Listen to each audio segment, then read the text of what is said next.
welcome to Fintech Firebrand. I'm Virginie O'Shea, founder of Firebrand Research, and I'm here to chat to you about this month's Fintech and FinReg news.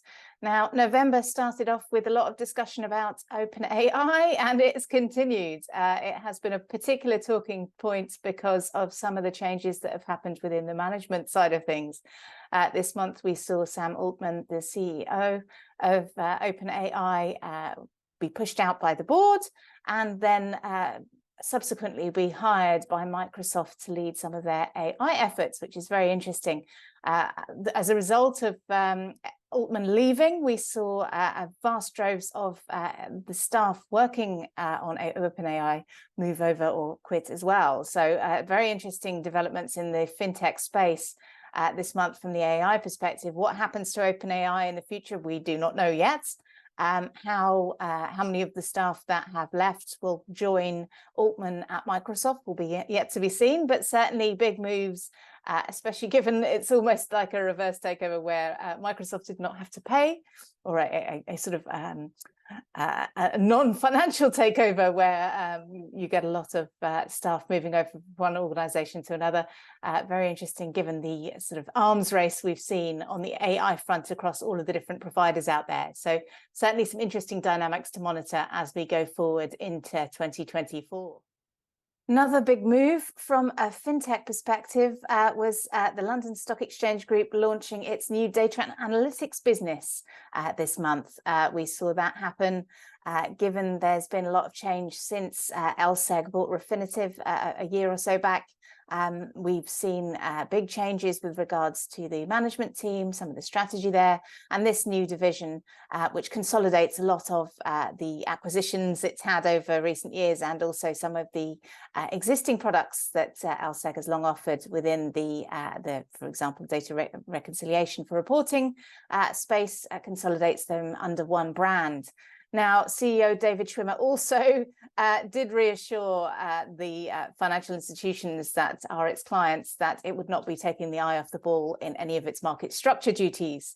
Of course, when you see launches, there's sometimes concerns from existing community of clients that the focus and investment will go elsewhere other than the core products. But he was very clear to point out that that's not going to happen in this instance. It's yet another example of the market infrastructure dynamics at play as well. We've seen, as I previously mentioned, many different acquisitions across over the years, over recent years in particular, and particularly this year from exchange providers picking up fintech and also data, different data services. We've seen Deutsche Börse acquiring SimCorp, for example. We've seen NASDAQ acquiring Adenza from the risk and reporting side of things. So very interesting moves going into 2024. I expect that's going to be much of a watch this space with regards to the next acquisitions of these large players too, going into the next year and beyond potentially. It would also be remiss of me not to mention one of the other biggest news items of the month, the ICBC hack.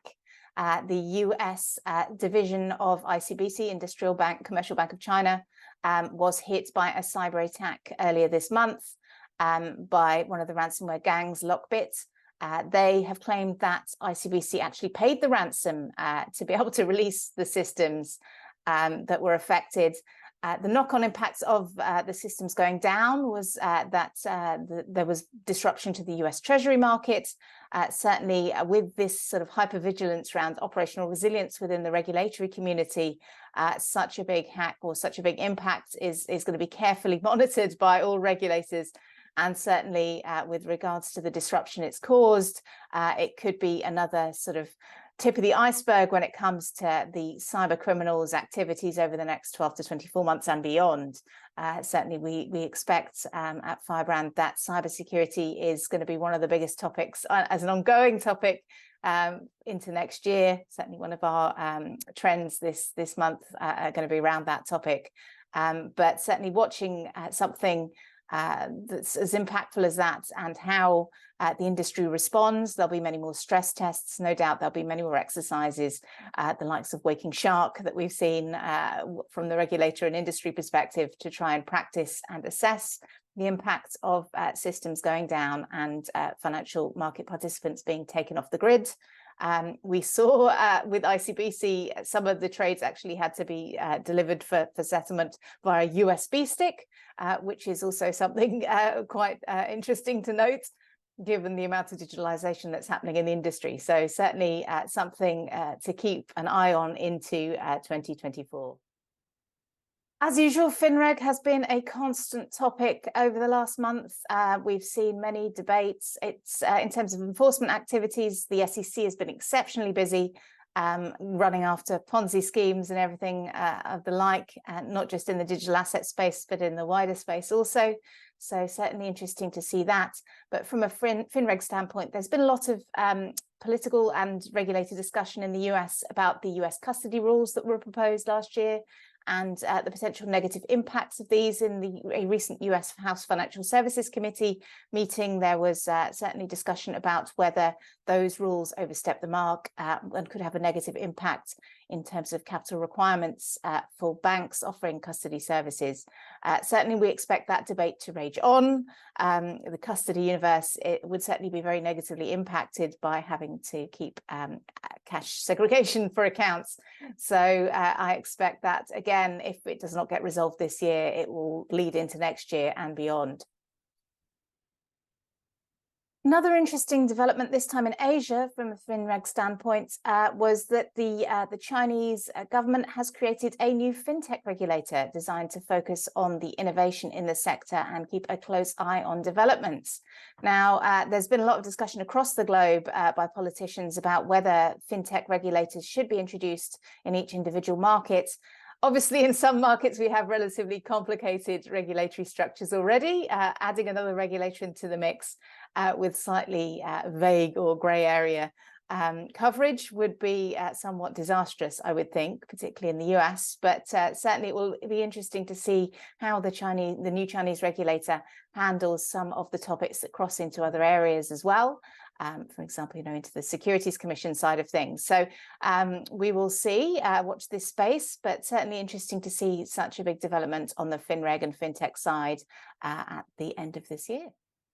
The UK FCA also sent a letter to a Dear CEO letter. It's very fond of those letters, sent them out to UK wealth managers and brokers, reminding them that they need to improve their fraud tracking.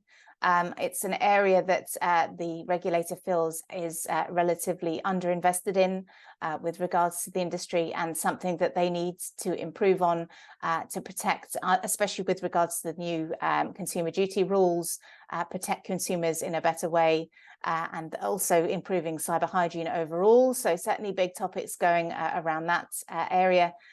They also did put out some discussion points within the DCEO letter about operational resilience improvements, and also ESG and diversity and inclusion, which is quite a big wide spectrum of topics for them to be reminding these entities about. But certainly we can expect that there will be some follow-up if firms fail to invest in these specific areas, particularly around operational risk and resilience and within the fraud and cyber security side of things. So all very timely topics for them to be talking about.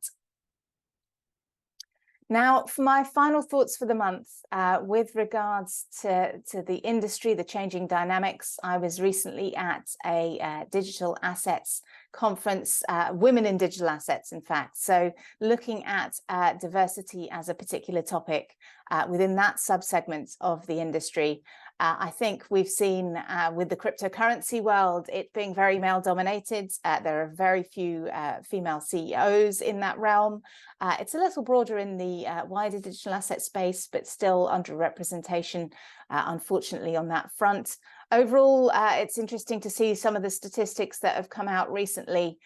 There was a recent, I believe it's Harvard Corporate Governance research that's pointed out that women are still vastly underrepresented in the job of CEO, particularly within the major indices across the globe. So there are 42 women CEOs out of the S&P 500, particularly small contingent there.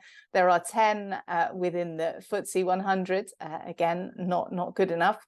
And with the Nikkei side of things, there's only one. So obviously, we have a long way to go with regards to diversity in the industry overall.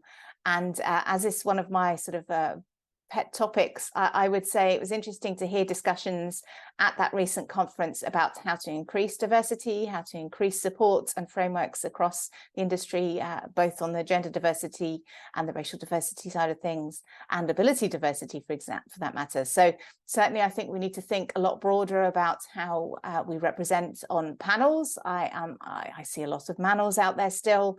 I think representation matters, especially in attracting the next generation of graduates to our industry. We certainly need to make sure that they understand that there are people that look like them in these roles, and they can succeed within these roles, setting up frameworks to encourage young people to engage and understand the industry in a better way. So certainly I would call out again to conference organisers, please, every time you are looking at these sessions, please think about the diversity of that panel, and it will make a much more interesting session if you have diversity of thoughts and perspectives on there too. So it's in your best interest to make a difference there.